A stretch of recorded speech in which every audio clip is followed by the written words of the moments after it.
Good morning, class. Today's lesson is going to be about tree diagramming and the fundamental counting principle. So let's get started. Tree diagrams are ways that we can visualize the sample space, okay? So let's look at this first example. I have a spinner here. My spinner has three options. You can either land on a circle, on a triangle, or on a star, okay? And the spinner is going to be spun two times. So it's very important. How many trials are you having in order to figure out the total number of possible outcomes, or my sample space? Remember that vocabulary from earlier this chapter. So one way to find this is going to be by tree diagramming. So we spin number one, okay? On the first spin, I have three options, right? I can land on a circle, I can land on a triangle, or I can land on a star. Okay.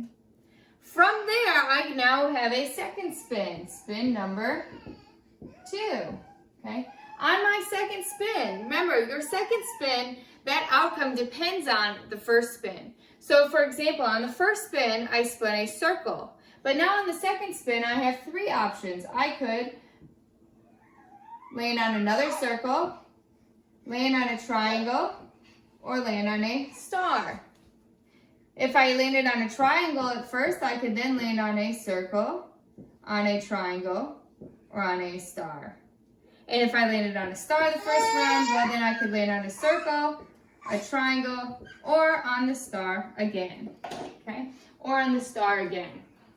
Say hi, William. William's gonna join our video now, okay? So let's look at here. So now if I wanna know what is my sample space, well, you need to list your total number of outcomes that you could get. So my first one is I could have a circle and a circle. So the first sample space, well, I have a circle, circle, right? Or I could have a circle, triangle, or I could have a circle and a star, followed by a triangle and a circle, triangle and a triangle, right? And then a triangle and a star. Oops.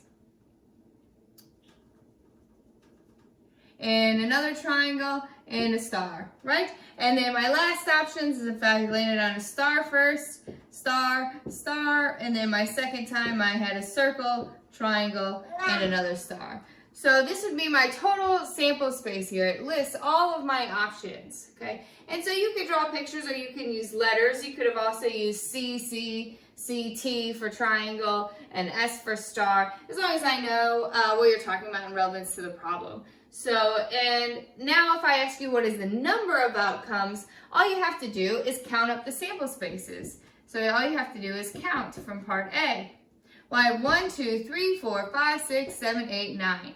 9 is my total number of outcomes, possible outcomes. In the second part of today's lesson, we're going to discuss the fundamental counting principle. Okay? And while tree diagramming shows us a visual representation of the number of outcomes, the fundamental counting principle is almost as a formula in order to find the total number of outcomes. Okay? Because the tree diagramming is great in order to see each outcome individually. However, what if I were to ask you to find the total number of outcomes if you picked a day of the year, 365 days, and a color on the rainbow, 7 of them?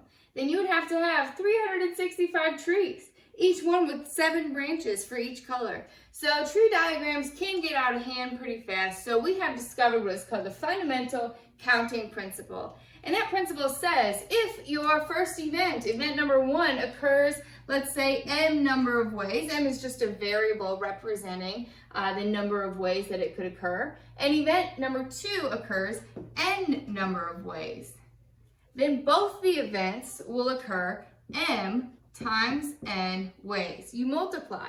So in our example earlier, we spun the spinner 2 times, and there were 3 options each time: the circle, the triangle, and the star. So if my first one, I had the circle, triangle, star, spin number 1, spin number 2 was also a circle, triangle, and star. So event 1 occurred 3 different ways, and event 2 occurred 3 different ways. So we can multiply 3 times 3 to get 9. And notice how that matches the answer that we found by using the tree diagramming. So let's look at the first example here. How many outcomes, if choosing a month, and a letter in the word bingo. So let's first think, how many months are there, right? There are 12 months in a year. And so that would be event number 1. Event 1. And event 2 over here, choosing a word in the letter bingo. How many letters are in the word bingo? 1, 2, 3, 4, 5. 5 letters in the word bingo. So if I want to find the total number of outcomes, I simply multiply. 12 times 5 is 60. So we have 60 outcomes.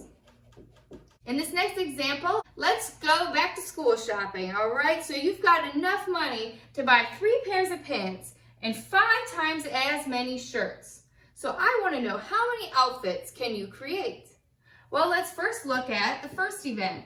You go in your closet and you need to first pick out a pair of pants. Well, how many options do you have? Well, you just bought 3 pairs of pants. So 3 choices. And then you need to go, event number 2, and pick out a shirt to match those pants. So here's your pants and your shirts. Okay? And it says you have 5 times as many shirts as you do pants. So do you have 5 shirts? No, it says 5 times as many pants that you have.